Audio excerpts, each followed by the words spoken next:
시편 72편은 시편 제2권의 마지막을 장식하는 시입니다. 시편 72편의 표제는 솔로몬의 시입니다.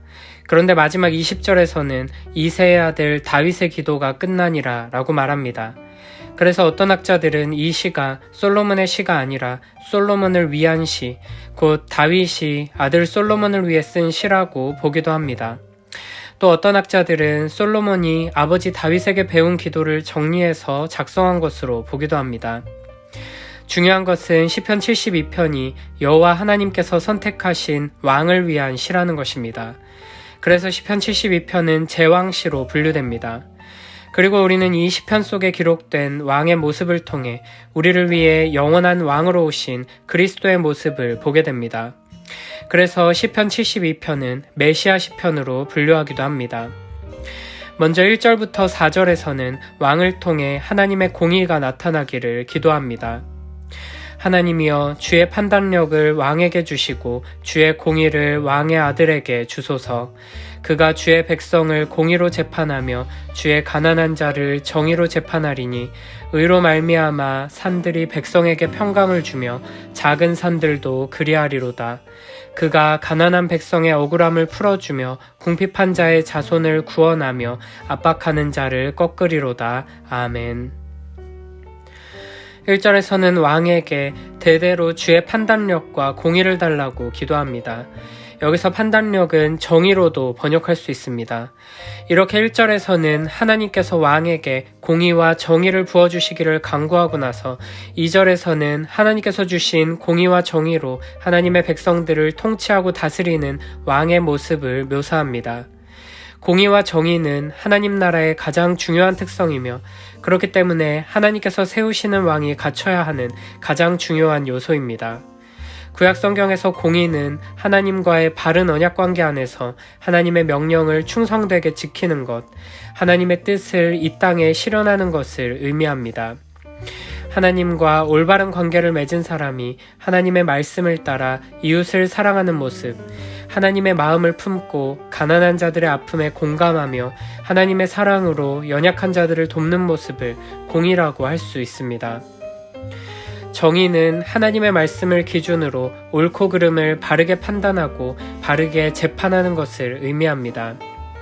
세상의 악하고 왜곡된 기준을 가지고 사람을 차별하고 공정하게 대하지 않는다면 그 사회는 부패하게 될 것이고 가난하고 연약한 자들이 큰 고통을 당하게 될 것입니다. 그래서 하나님께서 세우신 왕은 하나님의 말씀을 기준으로 바르고 공정하게 판결해 억울한 사람이 없도록 해야 하는 것입니다. 이렇게 하나님께서 주신 공의와 정의를 가진 왕이 바르게 통치하고 다스리는 나라에 대해 3절에서는 산들이 백성에게 평강을 준다고 표현합니다. 여기서 말하는 산들과 작은 산들은 온 땅을 의미하고 평강을 준다는 것은 풍성한 수확을 낸다는 뜻입니다.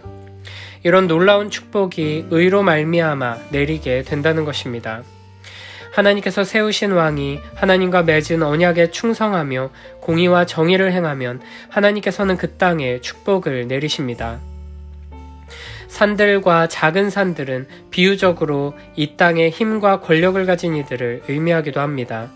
하나님께서 세우신 왕이 공의와 정의로 하나님의 뜻을 바르게 실현하면 그 아래에 있는 작은 지도자들도 왕의 모습을 본받아 백성에게 평화와 정의를 안겨주게 된다는 것입니다. 4절에서는 왕을 통해 실현되는 공의와 정의의 모습을 구체적으로 설명합니다. 바로 가난한 백성들의 억울함을 풀어주고 궁핍한 자의 자손을 구원하며 압박하는 자를 꺾는다는 것입니다. 이 세상의 왕들, 이 세상의 악한 권력자들은 주로 자신들에게 도움이 되는 사람들을 위해서만 일합니다. 그러다 보니 가난하고 약한 자들은 소외당하거나 이용만 당하기 일쑤입니다. 그러나 하나님의 통치를 대리하는 하나님께서 세우신 왕은 공의와 정의를 행하며 가난한 자들을 변호해주고 도와주고 그들을 착취하는 이들에게 철퇴를 내리는 것입니다. 하나님께서 세우신 왕을 위한 이 기도는 솔로몬이 기브온 상당에서 1,000번제를 하나님께 드리며 구했던 기도를 생각나게 합니다. 열왕기상 3장 9절에서는 누가 주의 이 많은 백성을 재판할 수 있사오리이까 듣는 마음을 종에게 주사 주의 백성을 재판하여 선악을 분별하게 하옵소서라고 기도했습니다. 그리고 솔로몬은 하나님의 축복 속에서 하나님의 공의와 정의를 실현하는 왕의 모습을 보여주며 하나님의 영광을 드러냈습니다. 그러나 솔로몬은 완벽한 왕은 아니었고 시편 72편을 통해 말씀하신 공의롭고 정의로운 왕의 통치는 우리 주 예수 그리스도를 통해 온전히 실현되었습니다. 그리고 이제 우리는 이 말씀을 이상적인 왕의 모습을 바라보며 오실 메시아를 기대하게 하는 말씀을 넘어서 우리 주 예수 그리스도의 왕으로서의 사명을 이어받은 교회로서 이 세상에 어떻게 하나님 나라를 세울 것인지에 대한 말씀으로 받고 순종해야 합니다. 우리가 이 세상 속에서 그리스도인으로서 교회로서 하나님의 나라를 세워가는 데 있어서 가장 중요한 핵심은 공의와 정의를 실천하는 것입니다. 하나님의 말씀에 순종해서 가난한 자들을 돌보고 연약한 자들의 편에 서서 그들을 도우며 이 사회 가운데 정의가 회복되도록 힘써야 하는 것입니다. 우리에게 주신 왕으로서의 사명을 기억하며 각자의 자리에서 공의와 정의를 실현하기 위해 힘쓰는 복된 우리 모두가 되길 축복합니다. 이어서 5절부터 7절에서는 하나님께서 세우신 왕이 공의와 정의로 다스리는 그 나라의 무궁한 영광에 대해 노래합니다. 그들이 해가 있을 동안에도 주를 두려워하며 달이 있을 동안에도 대대로 그리하리로다. 그는 뱀풀 위에 내리는 비같이 땅을 적시는 소낙비같이 내리리니 그의 날에 의인이 흥왕하여 평강의 풍성함이 달이 닿을 때까지 이르리로다. 아멘. 뱀풀 위에 내리는 비는 가나안 땅에서 농부들이 농사를 짓기 위해 잡초를 모두 제거하고 나서 파종하는 시기에 내리는 비를 의미합니다. 가나안 땅은 물을 모아둘 수 없기에 하늘에서 적당한 시기에 이른 비와 늦은 비가 내려야지만 농사를 지을 수 있는데 하나님께서는 이스라엘 백성들과 언약을 맺으시면서 이스라엘이 하나님의 말씀에 순종하면 때를 따라 비를 내려주겠다고 약속하셨습니다. 이 원리를 따라 하나님께서 세우신 왕이 공의와 정의를 행하며 하나님의 말씀에 순종하면 이 땅에 충분한 비가 내리고 농사를 잘 짓고 풍족한 소출을 얻을 수 있게 되며 이를 통해 온 백성이 하나님을 경외하며 축복과 은혜를 누리게 된다는 것입니다. 특별히 여기서는 하나님께서 세우신 참된 왕을 통해 누리게 되는 풍성한 은혜에 대해 대대로 달이 닿을 때까지 라는 표현을 사용하며 이 왕을 통해 영원히 영광을 받으실 것을 말씀하십니다. 우리 주 예수 그리스도께서 통치하고 다스리시는 그 나라에서는 마른 땅에 내리는 소나기처럼 하나님의 은혜가 충만히 내리게 될 것이고 생명으로 충만케 되어 평화와 만족을 영원히 누리게 될 것입니다. 그리고 하나님께서는 오늘날 우리를 통해 메마른 이 땅에 생명의 담비를 내리시고 은혜와 평화를 내리시기를 원하십니다. 그래서 아모스 5장 24절에서는 이렇게 말씀하십니다.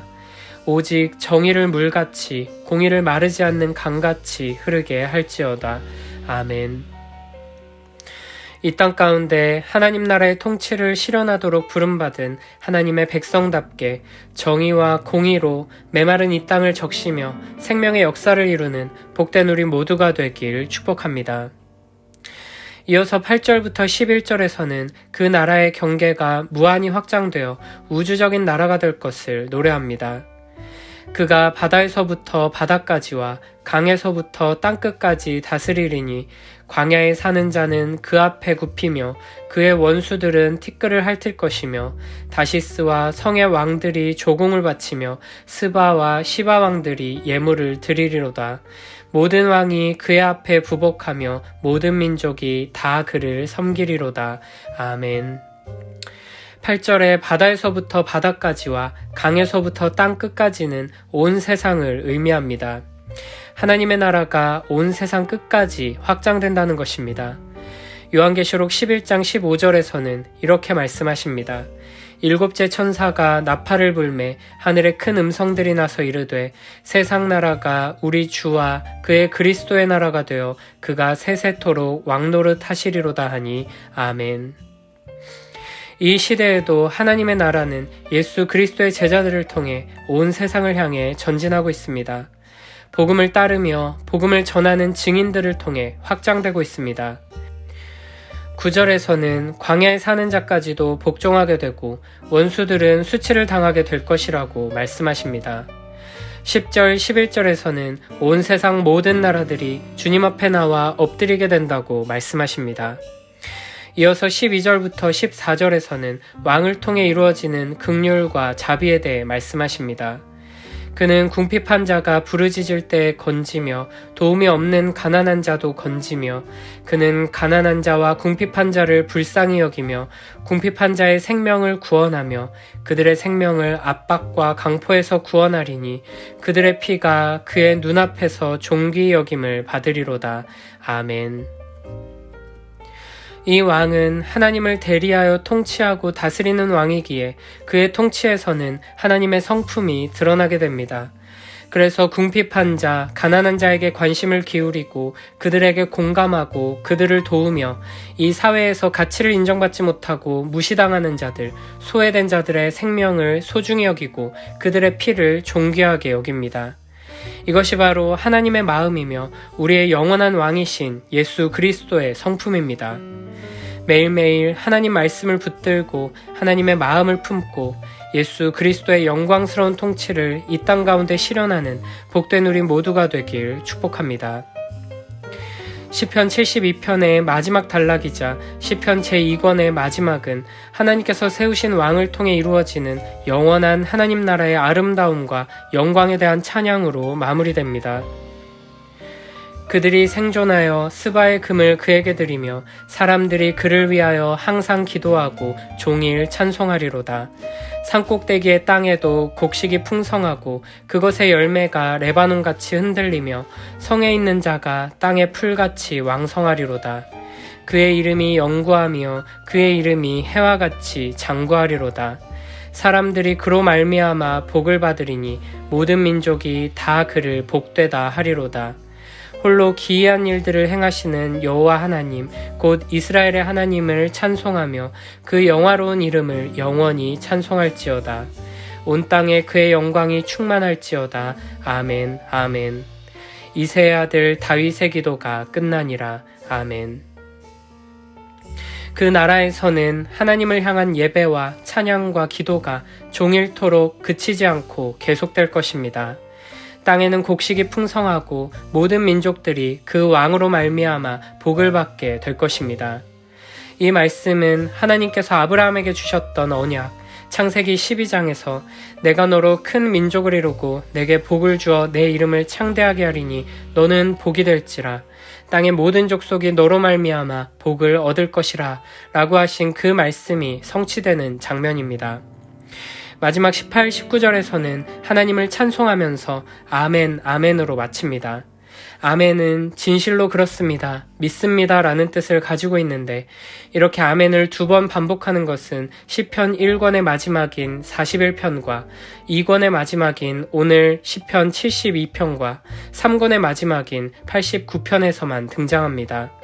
하나님 나라의 왕을 향한 이 말씀과 영원한 하나님 나라의 축복에 대한 이 약속들이 분명히 이루어질 것을 믿으며 시편 42편부터 72편까지의 시편 제2권의 모든 말씀과 기도가 하나님의 뜻대로 이루어질 것을 믿는다는 고백입니다. 다윗의 이 기도는 솔로몬에게 이어졌지만 솔로몬을 통해 온전히 이루어지지 않고 우리 주 예수 그리스도를 통해 완성되었습니다. 그리고 이제 하나님께서는 우리를 통해 이 말씀을 성취하기 원하십니다.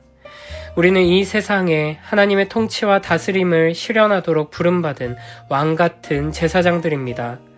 그러므로 우리는 이 왕을 위한 아름다운 기도, 영원한 하나님 나라를 향한 찬양을 마음에 품고 각자 부름받은 자리에서 하나님 나라의 존귀한 왕으로서 정의와 공의를 실천하며 하나님의 말씀에 순종하며 그 영광을 드러내는 삶을 살아가야 할 것입니다.